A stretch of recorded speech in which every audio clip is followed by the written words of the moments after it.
One of the biggest changes that happens in a narcissistic relationship after the red flags are already behind you and you're fully committed is how slowly your life starts revolving around their moods.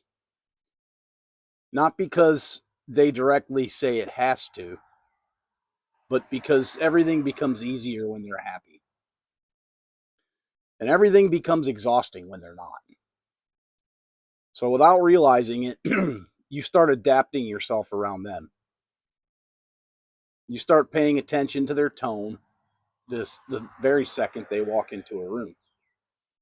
You notice little energy shifts immediately. The silence, the tension, the attitude, and eventually you can feel an argument coming before it even starts. That's not peace. That's survival. But when you're in the middle of it, you don't see it clearly yet. You just think you're trying to keep the relationship stable. So you start choosing your words carefully, rehearsing conversations in your head before you even have them, and trying not to bring up things that might trigger another fight. Trying not to upset them, trying not to ruin the day. And eventually, you stop even telling them little things that matter to you because somehow it all turns into an argument. You get made to feel selfish, wrong, even crazy. Like your feelings are the actual problem. So after a while, you start keeping things to yourself. Just to avoid the emotional fallout before it even starts. And then another thing starts happening. Everything you say somehow gets turned around and used against you later. You explain yourself honestly, and suddenly you're hurting them. You defend yourself, and now you're attacking them. You try to talk calmly, and somehow you still become the bad guy in every conversation. Eventually you start feeling like no matter what you say, it'll be twisted into something else anyway. And that kind of confusion slowly changes you. Sometimes they even start spinning stories to other people too. Their family and your family, even friends, just people around you, and leaving out parts of the truth, changing details, telling stories in ways that make you look unstable or selfish. And meanwhile, you're sitting there thinking, that's not even what happened. But now you're trying to defend yourself against versions of events that, you barely even recognize anymore. And then comes one of the worst parts. You stop telling them things because you're trying to avoid another fight. And later they call you dishonest for not telling them. Now suddenly you're a liar. You're the secretive one. You're the problem. Even though the reason you stopped talking openly in the first place was because every conversation became an emotional punishment. That messes with your head after a while.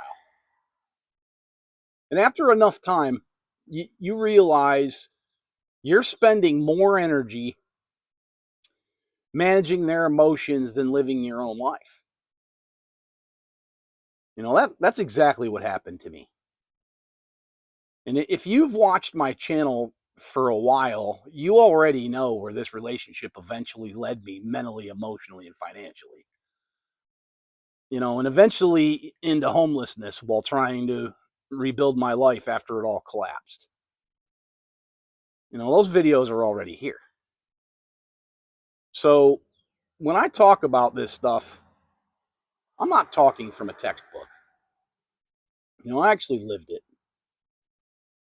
And one thing people outside these relationships don't fully understand is that narcissistic abuse usually isn't constant screaming every single day. If it was, most people would leave much earlier. The reason people stay is because there are still moments when the relationship feels, normal again.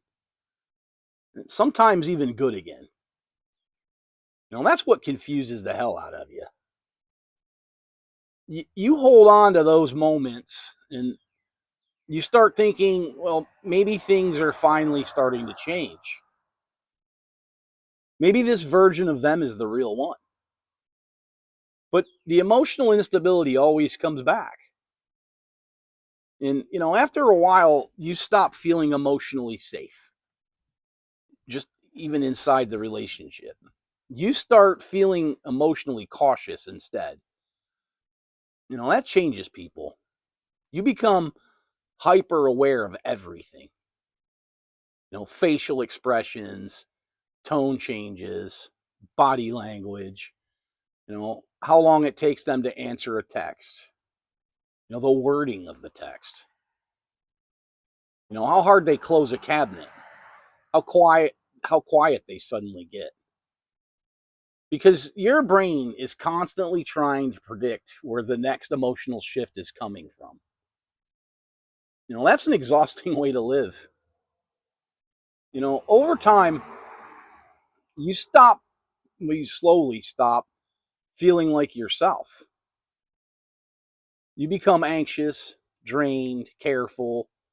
You start over explaining simple things because you're trying to avoid misunderstandings before they even happen.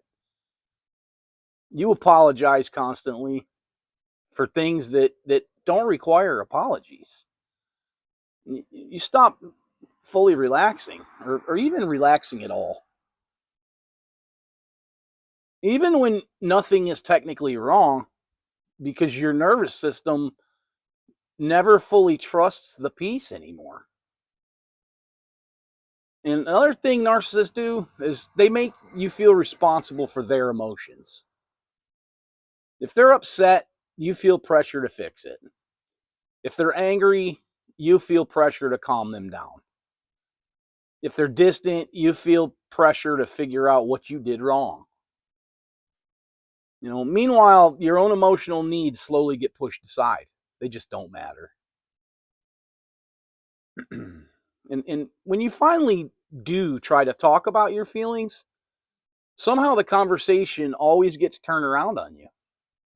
Now you're defending your tone, your reaction, your memory, your motives. If you bring up something that hurt you and then somehow you end up apologizing instead, that confusion slowly destroys confidence in yourself. Because after enough of those conversations, you stop trusting your own judgment. You start second guessing your own reality. And people who haven't lived through this usually don't understand how psychologically exhausting that becomes over years. Especially when you truly love the person and still don't understand that they don't love you back. Because this isn't real love. No, not the kind that protects your peace, not the kind that feels safe emotionally. You know, and especially when you remember how good the relationship felt in the beginning. I talked about that in the last video. But because you keep chasing that version of them, the version that felt safe, the version that felt connected, the version that made you believe this relationship was different. But, eventually you start realizing something painful. You're not living in a relationship anymore.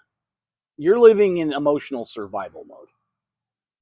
Your entire day starts revolving around avoiding tension and avoiding conflict, avoiding mood changes, and avoiding emotional punishment.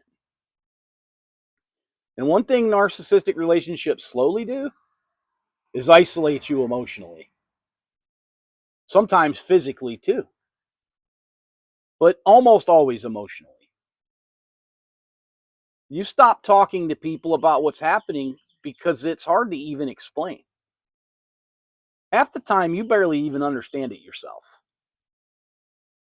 And sometimes the narcissist has already started planting seeds behind your back. They make you look unstable, overly emotional, difficult. So eventually you just stop opening up and deal with it alone. And that loneliness inside the relationship becomes one of the heaviest parts. Because, you can be sitting right beside somebody every single day and still feel completely emotionally disconnected. And that's a terrible feeling. And another thing people don't realize is how much these relationships affect your physical health too. The constant stress, the anxiety, the emotional unpredictability, always being on edge, that wears your body down over time. You stop sleeping normally, your mind races constantly, you lose peace, and I mean real peace. And eventually, you start missing the version of yourself that existed before the relationship. The calmer version, the confident version, the emotionally stable version. And the scary part is, you usually don't realize how much you changed until you finally get out of it. Then one day, you look back and realize just how long you were surviving instead of living. And honestly, that's why I'm making this series. Because there are people out there watching this right now who know exactly what this feels like. People walking on eggshells every single day. People slowly disappearing inside relationships while convincing themselves that things will eventually will get better. They won't. People exhausted from trying to hold on to somebody who only seems loving when everything revolves around them emotionally. And if that's where you are right now, pay attention to what your body is telling you. Because real love should not feel like constant emotional tension. Real love should not make you afraid to speak honestly. And real love should never require you to slowly lose yourself just to keep the relationship functioning. Think about that.